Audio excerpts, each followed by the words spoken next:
আজকে বাইকটার টাঙ্কিটা রং করতে গিয়ে এমন কিছু বিপদে পড়ে যাবো ভাবতেই পারিনি। তোমরা এর আগের ভিডিওতে দেখেছিলে আমি সিট কভার লাগিয়েছিলাম বাইকটাতে, আর বাইকটা মডিফাই করবো পুরো। সকাল করে চলে এসেছিলাম নতুন গ্রামকে, কারণ এখানে বাস ধরতে হবে আমাদেরকে, আর লালবাজারে যেতে হবে। হ্যাঁ, এখানে এসে আমি আর বান্ধবী বসছিলাম বাসের জন্য।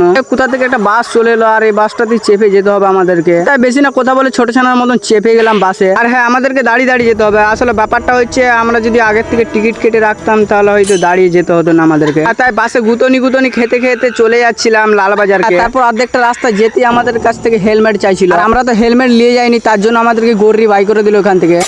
আর তাই আগে চলে এসেছিলাম একটা হেলমেট দোকানে হেলমেট কিনতে, কারণ বাসে তো হেলমেট ছাড়া যেতে দেবে না। হ্যাঁ, ওখানে অনেক দামটা কম বলছিল, তার জন্য নিলাম না। আর চলে এসেছিলাম একটা রঙের দোকানে রং কিনতে, মানে স্প্রে রং। তারপর দুটো ভালো চকচকে ধকধকে রং নিয়ে নিলাম। তারপর আমাদেরকে আরেকটা রং নিতে হবে, তাই একটা অন্য দোকানে এসে রংটা নিলাম। তারপর ছোটখাটো একটা দোকানে চলে এসেছিলাম ওই জোকার মুখ একটা কিনতে। আসলে ব্যাপারটা হচ্ছে বাস থেকে তো আমাদেরকে বের করে দিয়েছিল, তার জন্য এটা নিলাম। যদি আমাদেরকে আরো চিনেলে আরো হয়তো বাইর করে দিতে পারে। তাই ওখান থেকে চলে এসেছিলাম একটা ছোটখাটো বাস ধরতে। তাই বাসটাও চলে এসেছিল, ওই বাসটা ধরে চলে যাচ্ছিলাম বাড়ি। ফাইনালি বাড়িতে এসে দেখি এদিকে মিস্ত্রি কাজ করতে লেগে গেছে।